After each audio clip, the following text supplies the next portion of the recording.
Gracias por tanta cosa, muchas gracias por los regalos, muchas gracias por la invitación, muchas gracias a mis amigas. La verdad es que tengo con esta institución una relación larga que arranca en los 90. Y me parece importante decirlo porque los 90 fueron tiempos de construcción y de resistencia feminista y de los organismos de derechos humanos a los cuales tengo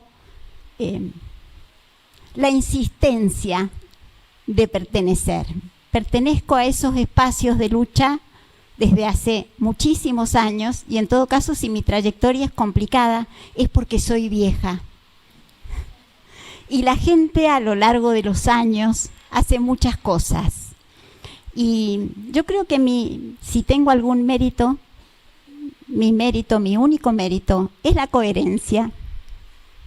Soy una persona que piensa que el conocimiento que tengamos del mundo tiene que servir para transformarlo, tiene que ayudarnos a pensar las coyunturas, tiene que ayudarnos con un lenguaje simple, aunque complejo. Lo más simple siempre es complejo, a entender lo que nos está pasando. Para eso son las universidades públicas.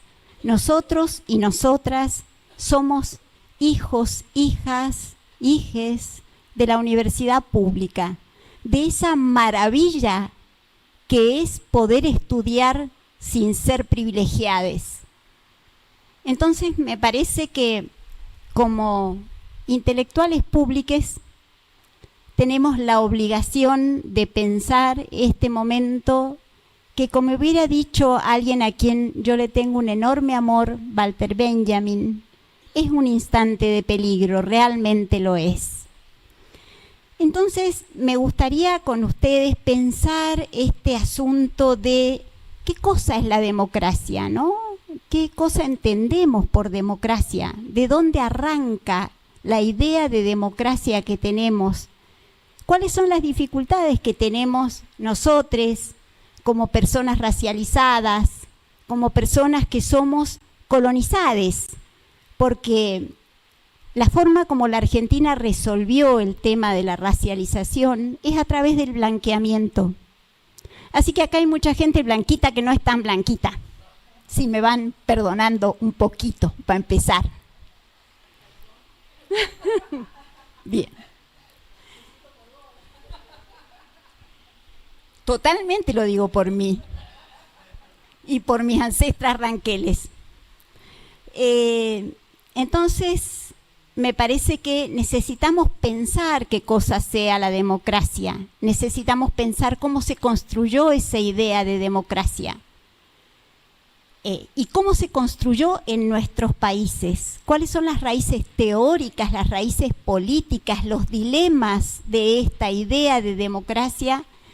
¿Y qué avatares ha tenido la democracia en nuestro país a partir de una inflexión, que es una inflexión fundamental, que es la restauración democrática de 1983? Hay que poder pensar sobre qué terreno se construyó esa democracia, para poder entender lo que hoy nos pasa y para poder al mismo tiempo saber, yo pertenezco a una generación derrotada, pero no he sido vencida. Tengo la dignidad de quienes han perdido una batalla, saben que la han perdido, pero saben que la única manera de que los nuestros no mueran es continuar la lucha. Ser derrotade no es lo mismo que darse por vencide, no es lo mismo. Entonces, les invito a que podamos pensar juntos cómo no darnos jamás por vencides. Entonces, la primera cosa es que pensemos juntos, juntes, ¿qué es esto de la democracia, ¿no? ¿Cuáles son los supuestos sobre los cuales pensamos la democracia? ¿Dónde arraigan? Y arraigan, aunque nos duela, porque los nuestros son países atravesados por genealogías contenciosas, arraigan en una idea nacida en Europa en el siglo XVIII. Un señor que se llamaba Juan Jacobo Rousseau o Jean-Jacques, como le quieran decir. Este buen señor pensó y escribió un texto famoso que fue traducido ni más ni menos que por Mariano Moreno, el contrato social. Y el contrato social es lo que funda la idea de democracia desde el punto de vista de la filosofía política. Hay en esto un hiato que hay que poder pensar, ¿no es cierto? Que es la distancia entre la filosofía política y los resultados de la lucha política efectiva con los sujetos encarnados en el terreno de la historia, ¿no? Yo debería haber sido historiadora, pero la soncera adolescente me hizo pensar que podía ser filósofa.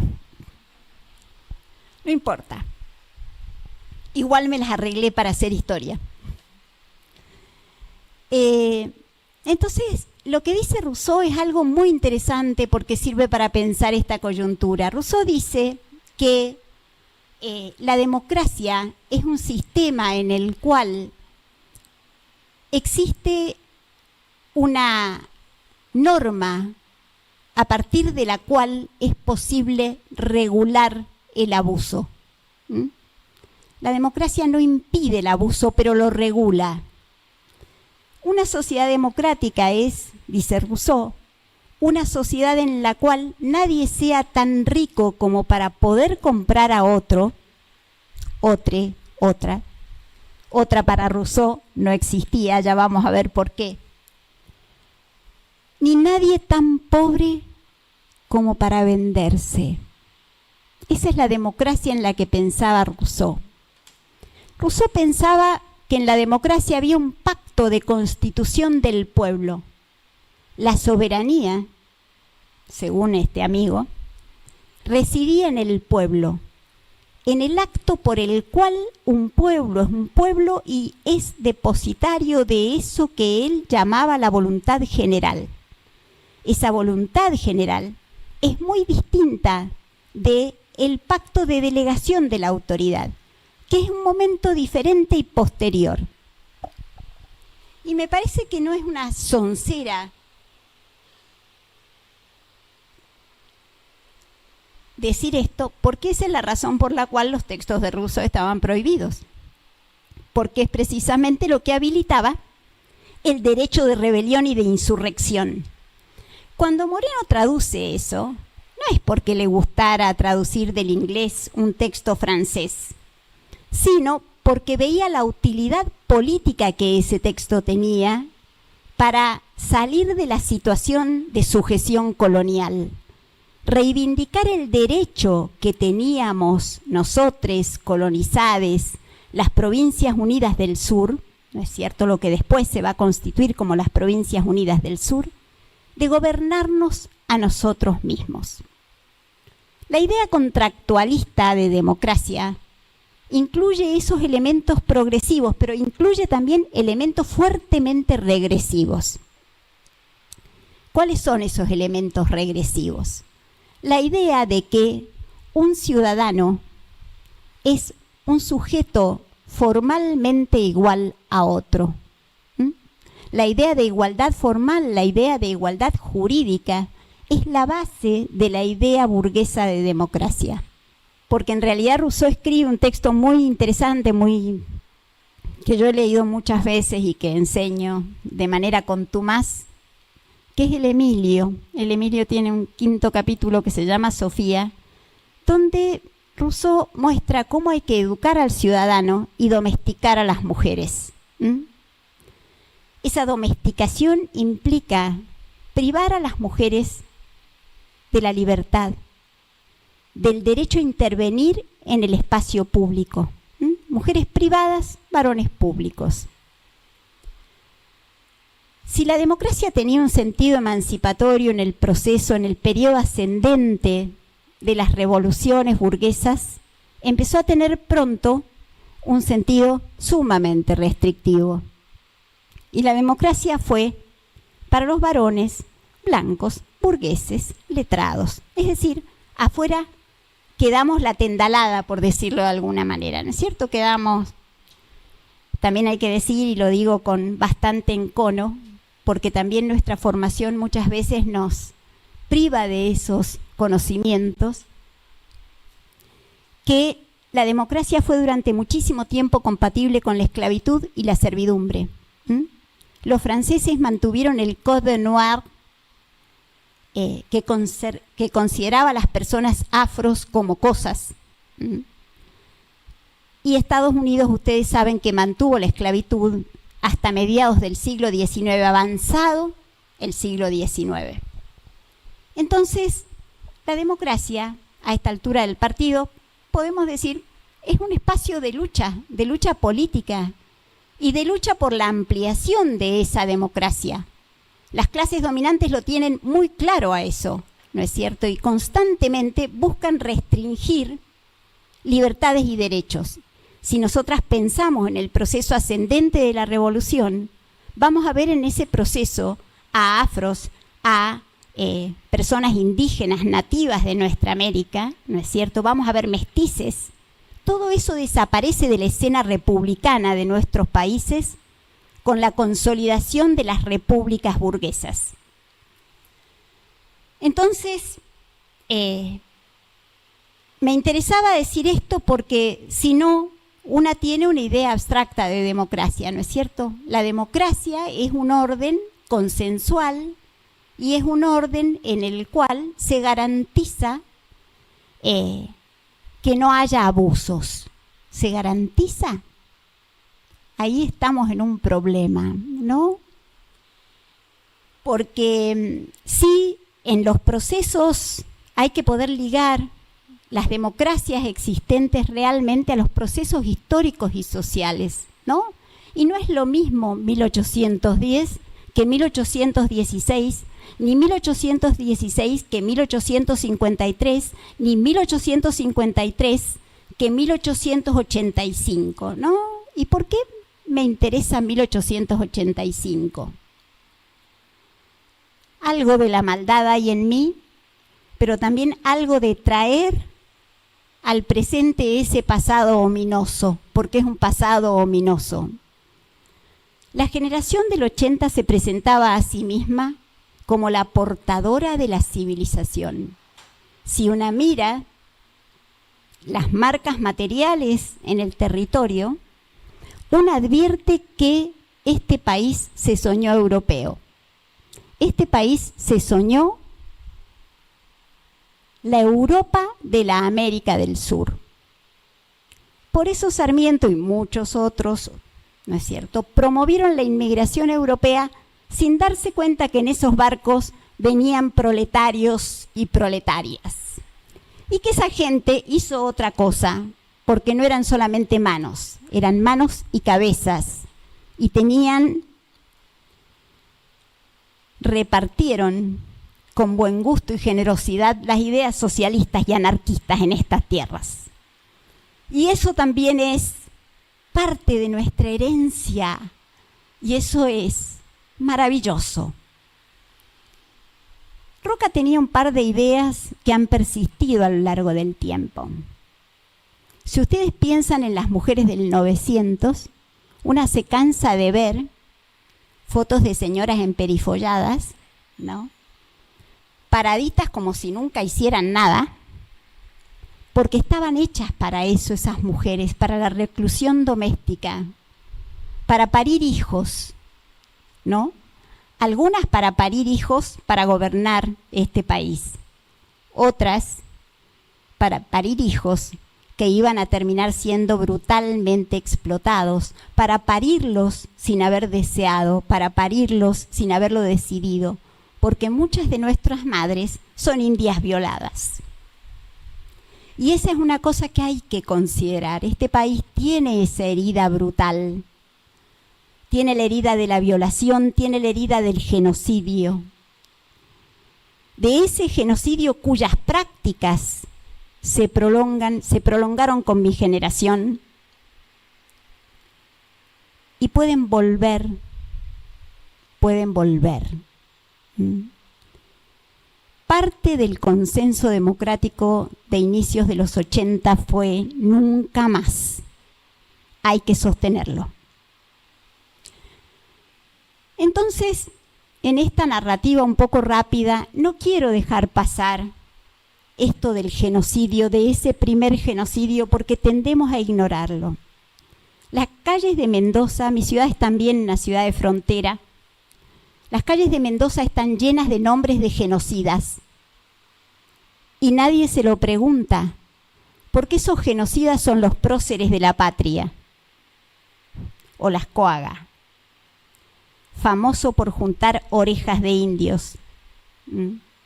Rufino Ortega, que tenía un gigantesco campo de concentración en Malargüe o Malalgüe, porque en realidad el nombre es un nombre mapuche. Han querido borrarnos, pero allí estamos desde hace siglos. Este señor inventó una práctica de campos de concentración. ¿Les suena? De arriadas de indias, después de asesinar a sus compañeros, para ser sirvientas, de apropiación de las niñas, cuyas historias y genealogías fueron borradas, de violación sistemática de esas mujeres. ¿Cómo se llama eso? ¿No tendrá un nombre? Reafirmación patriarcal, revancha patriarcal contra esas indias reticentes de diferentes maneras a la dominación. Ese es el primer hito de la revancha patriarcal, es el primer hito del genocidio. Por eso es importante que lo traigamos a la memoria, que seamos conscientes de que esos son nuestras democracias. De manera nada casual, Roca contrajo una deuda externa feroz, brutal, a través de un pacto, el pacto Roca-Ranciman. Deuda externa. Fíjense ustedes, la casualidad permanente. Yo creo que la casualidad no existe, pero deuda externa, ¿no es cierto? Exterminio y genocidio de la población incómoda, persecución y deportación de la población extranjera que no quería someterse y ser solo manos que tenían su cerebro, porque bueno, en 1902 Roca y sus adláteres construyen una ley que permite deportar a los extranjeros por razones políticas, expulsarlos lisa y llanamente. Aquel que se insurreccionaba era deportada, porque hubo muchas mujeres anarquistas que fueron también deportadas. Entonces, me parece que esa tensión íncita en la democracia, tal vez 1910 sea un muy buen ejemplo, porque en 1910 fue el momento de exhibición del país civilizado y europeo y al mismo tiempo un momento de huelgas, un momento de muchísima resistencia popular, ¿no? Porque en ese momento también pasaba lo que pasa ahora, el hambreo de los sectores populares, la explotación extrema. Hay muchísimas investigaciones en el campo de la historia que lo demuestran con claridad. Este país, digamos, tiene una tendencia a imaginar un imaginario europeo que no es real y que incluso repiten gente con autoridad. Dicen, los argentinos descendemos de los barcos. ¿De qué barcos? Me pregunto yo. Tal vez fue algún barco que trajo aquí personas esclavizadas afro, porque la Argentina tiene también una raíz afro que se empeña en borrar rápidamente. No vaya a ser que nos digan negros, seguido del...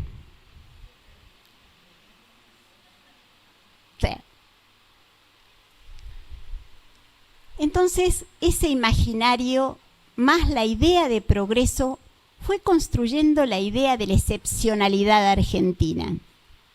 Y de hecho hubo un momento de excepcionalidad que posibilitó la ampliación de derechos. No es casual que la movilización obrera de mediados de los años 40 de este siglo haya venido acompañada de ampliación de derechos para los sectores populares, para la clase obrera y para las mujeres. Entonces, tal vez nuestra excepcionalidad esté en ese aire chúcaro que tiene este país. Chúcaro y plebeyo. Que les diría que debe ser la única cosa que me enorgullece de ser argentina. Esos años coinciden, y esto no es casualidad, por eso me parece que es importante que podamos pensar lo nacional, lo internacional, los procesos históricos que nos trajeron hasta acá. Ese momento coincide con un momento histórico muy especial en la historia de Occidente, que es lo que Hobsbawm, por ejemplo, llama la edad de oro del capitalismo. La edad de oro del capitalismo es el único momento de la historia de Occidente en la cual capitalismo y democracia se llevaron más o menos bien. ¿Por qué? Porque si existía una amenaza, la amenaza de que el mundo deviniera socialista. Después de la Segunda Guerra Interimperialista, la idea era, acá hay que repartir, porque si no, con un movimiento obrero muy organizado, con un movimiento obrero que había de carácter internacional e internacionalista, que había sido capaz, en muchos casos, por ejemplo en Italia, de resistir la incorporación de los trabajadores, las trabajadoras, los campesines a la guerra. Me parece importante decirlo porque si no parece que todo el mundo se prendió en el nacionalismo enfurecido y fueron a la guerra felices. No es así. Hubo resistencias desde muchos lugares. No hay nada más que recordar a Rosa Luxemburg, ¿no? Como alguien que escribió un texto maravilloso que les recomiendo, que es Junius, un texto escrito en plena guerra, primera guerra interimperialista, ¿no? En 1915 escribió ese texto Rosa. Un texto en el que decía exactamente lo que estoy diciendo ahora. La clase obrera no debe prestarse para ser la carne de cañón de la burguesía. La burguesía, que se ha presentado históricamente con emblemas de civilización, con blasones de progreso, no hace otra cosa que chorrear lodo y sangre. De eso se trata, de pensar cuáles son las condiciones de acumulación de capital y qué es lo que la burguesía privilegia, la democracia o la acumulación de capital. En las coyunturas en las cuales esto ha estado en tensión, no en 1945, por ejemplo, ¿no?, sino un poquito más adelante, cuando esto ha estado en tensión, la burguesía no lo ha dudado y ha privilegiado a cualquier precio la acumulación de capital. Digamos que Rosa enseña mucho.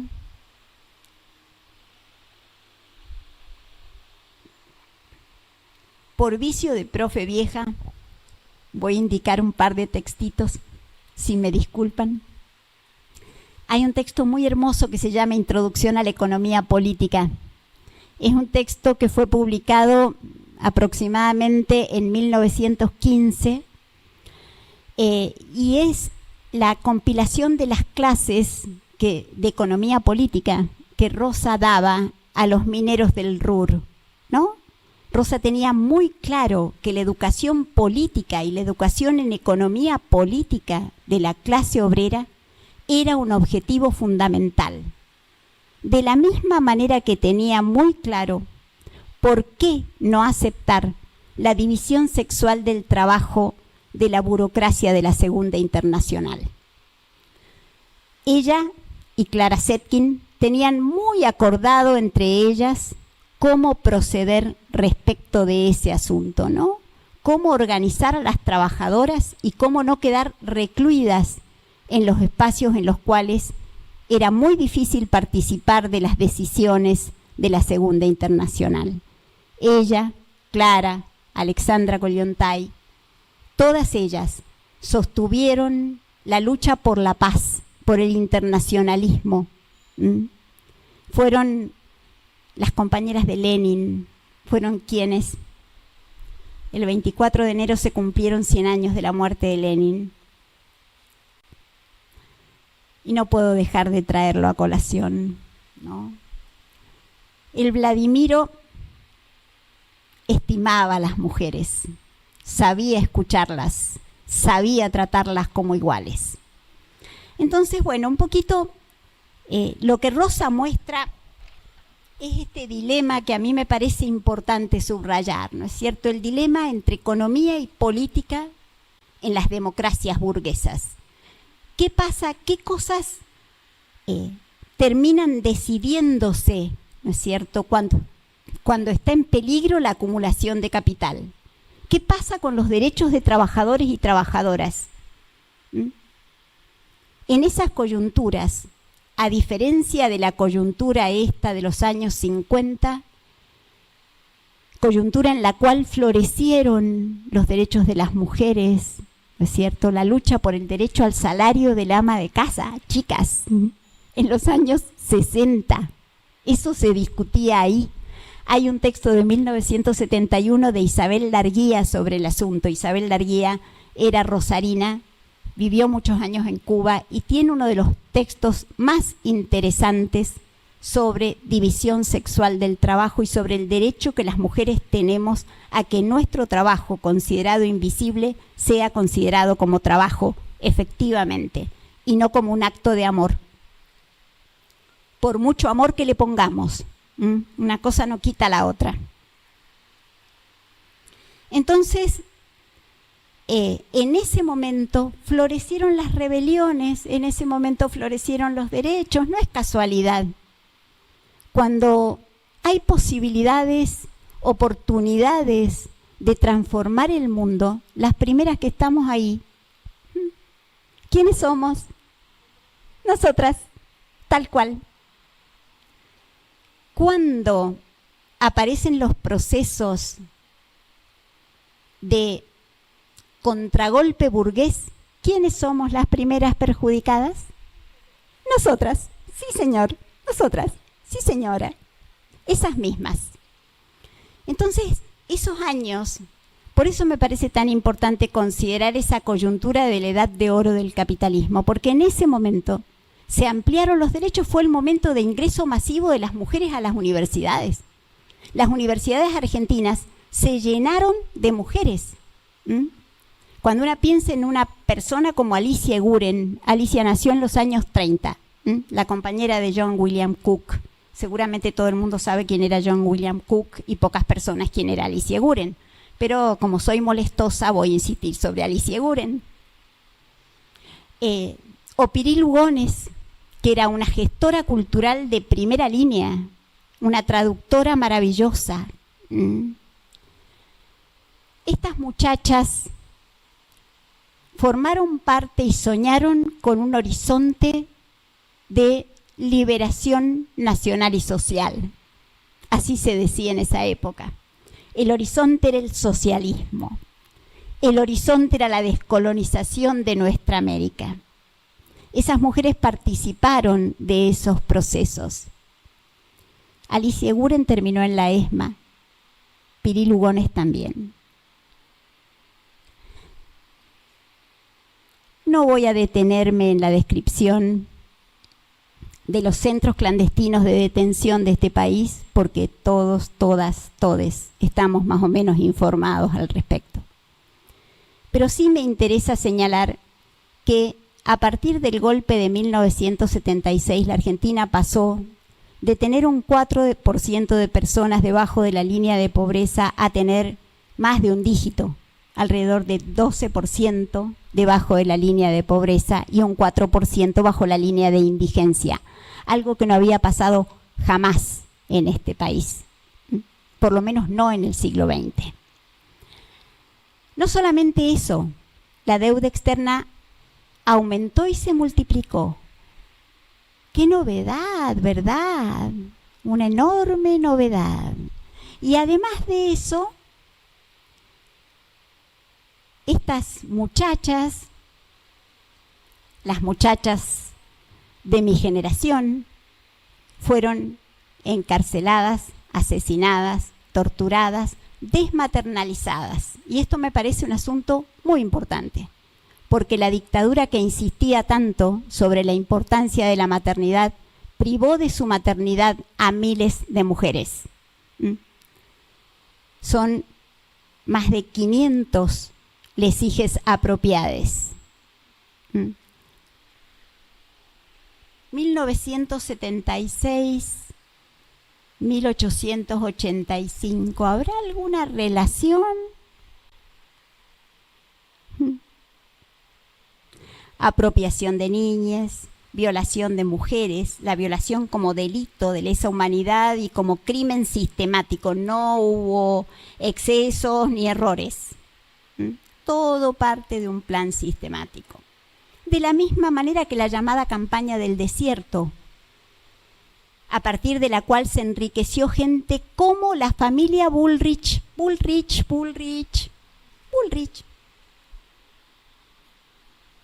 No sé si les suena ese apellido. También Villegas.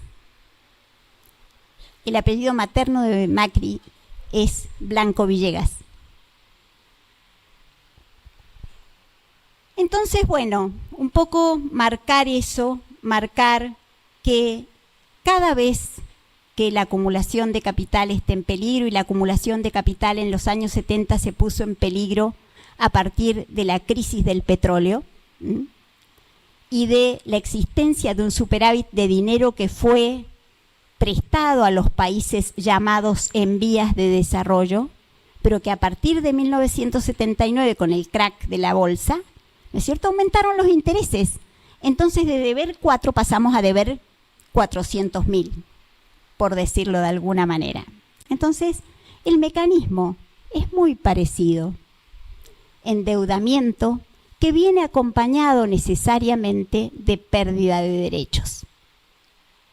Cuando se produce en 1983 la restauración democrática, esa restauración democrática se produjo en condiciones de enorme vulnerabilidad y fragilidad. Se produjo sobre la base de un enorme endeudamiento externo que sujetaba las manos de quienes creían en la democracia. Cuando Alfonsín dijo, con la democracia se come, se educa, se sana, estaba convencido de que eso era verdad. Construyó las bases de los consensos democráticos de los cuales no podemos escapar.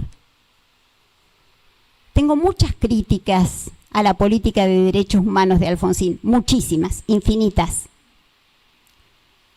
Pero hay algo que me parece que es importante, que es el reconocimiento de los delitos cometidos y la promesa de nunca más. No la teoría de los 2 demonios que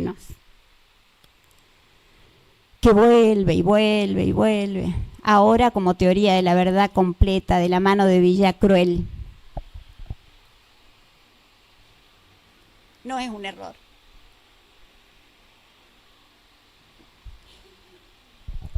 No creo que sea un error la política de la crueldad. Creo que la política de la crueldad es necesaria en este momento. Creo que es absolutamente necesaria. Entonces, en ese momento histórico, como producto de la resistencia a la dictadura militar, las mujeres tuvimos la oportunidad de acceder a una ciudadanía a la cual no habíamos accedido nunca. Pero esa ciudadanía, esa idea de acceso a derechos democráticos se vio mellada por una serie de cuestiones que creo que podemos sintetizar a esta altura del partido. Una de esas cuestiones es la escisión entre economía y política propia de la democracia burguesa. Entonces, cuando se proclamaron derechos, esos derechos fueron posibles para pocas. Muy difíciles de efectivizar. Por eso fue tan importante que tuviéramos espacios en el Estado. Por eso, al mismo tiempo, fueron tan frágiles nuestros espacios en el Estado. Entonces, me parece que hay que poder pensar cómo fueron los procesos de ciudadanización con la restauración democrática. ¿Cómo fue que el gobierno alfonsinista terminó con un golpe de mercado? Ya no necesitaban a los milicos, discúlpenme la grosería. Bastaba con mostrarle al presidente de la nación que no podía tomar decisiones por fuera de los centros reales de poder, que no dependían de la delegación pactada del poder, que no dependían del conjunto de la ciudadanía, sino de un proceso de concentración cada vez mayor del capital en menos manos. Y eso es lo que está pasando, tristemente, eso es lo que está pasando. En algún momento creímos que esos consensos democráticos eran inamovibles. En algún momento, pandemia de por medio, creímos que la humanidad iba a mejorar, que iba a ser posible una reconciliación con la naturaleza, que de la pandemia saldríamos más solidarios, de la pandemia saldríamos más conscientes de nuestro lazo con la tierra que somos y en la cual vivimos, que de la pandemia saldríamos fortalecidos, pero eso no sucedió. Yo, que no soy muy amiga de leer cosas vinculadas a las tradiciones especulativas de la filosofía, leía hace muy poco tiempo un texto de un pensador coreano que se llama Byung-Chul Han. Tiene un librito muy hermoso de reflexión sobre su experiencia en el jardín, ¿no? Sobre cómo nos contactamos con la tierra, qué significa el contacto con la tierra. Y tiene una idea sugerente que les propongo pensar. Y la idea sugerente que tiene es esta. Dice que la digitalización conduce a una individualización cada vez mayor. Lo que pasó durante la pandemia fue eso, la dependencia absoluta de la pantalla y la reducción del mundo a lo que miro individualmente en la pantalla. Este buen señor, que no es ningún buen señor, sino alguien muy despreciable que hoy nos gobierna, es un señor que está todo el tiempo delante de una pantalla e imagina que el mundo es abstracto. Imagina que el mundo está poblado por entes abstractos sin cuerpo. No puede pensar la necesidad de nutrirse, la necesidad de la vida, la necesidad de comer. Dijo que despreciaba la comida. He de confesar que me encanta comer, pero más allá de ese gusto personal por la comida, creo que despreciar la comida es despreciar nuestra corporalidad. ¿Quién puede vivir sin comer? Les pido por favor que levante la mano quien pueda vivir sin comer. Milei gobierna en un país de pantallas, en un país de sumas y restas, en un país abstracto, en el país que le enseñan von Hayek, Huntington y todos esos teóricos de la derecha neoliberal. El problema es que ese sentido común neoliberal ha sido producto de un proceso histórico largo que empezó precisamente en los años 90 y que combatimos con toda la fuerza que tuvimos desde ese momento. Me parece que es muy importante pensar qué idea de democracia tiene este sujeto. La idea de democracia que tiene es una idea de un contrato de sujeción. Esa es su idea de democracia. Ni siquiera la idea rusoniana de democracia. No puede pensar en la idea de delegación pactada del poder. No puede pensar en el derecho a la insurrección que tenemos los gobernados respecto de los malos gobernantes. Piensa que el pacto democrático es un pacto de sujeción. Piensa, además, que el mundo está formado por una sumatoria de individuos abstractos. Su plan de gobierno es una planilla de sumas y restas. Ese es su plan de gobierno. Y en ese plan de gobierno, las personas encarnadas, que somos fundamentalmente las personas feminizadas, durante siglos las personas feminizadas hemos sido el cuerpo de la humanidad, las encargadas de la reproducción de la vida, las encargadas de parir, de cocinar, de limpiar, esas tareas que durante siglos han sido despreciadas. Ese desprecio que Milei tiene por las mujeres nace de allí, del desprecio por el cuerpo, del desprecio por la materialidad, de la idea de que la economía no es economía política, sino economics, le dicen los ingleses, es decir, negocios. Lo único que piensa es cómo hacer negocios con lo que él considera, entre comillas, los recursos de este país. Los recursos de este país no son recursos. Somos nosotros, nosotras. Son las comunidades de la Puna. Esos son los recursos de este país. No son recursos, somos nosotros, que pertenecemos a la naturaleza. No somos sus dueños, de absolutamente ninguna manera, aunque Occidente haya construido esa idea de naturaleza. Entonces, esa es la idea que tiene de democracia. Cree que gobierna un país de individuos abstractos sin historia, sin anclajes materiales, sin corporalidades.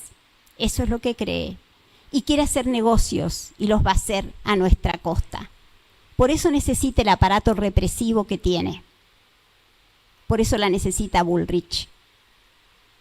Para hacer negocios como los ancestros de Bullrich hicieron a costa de ranqueles, mapuches, tehuelches, pehuenches, picunches, ches.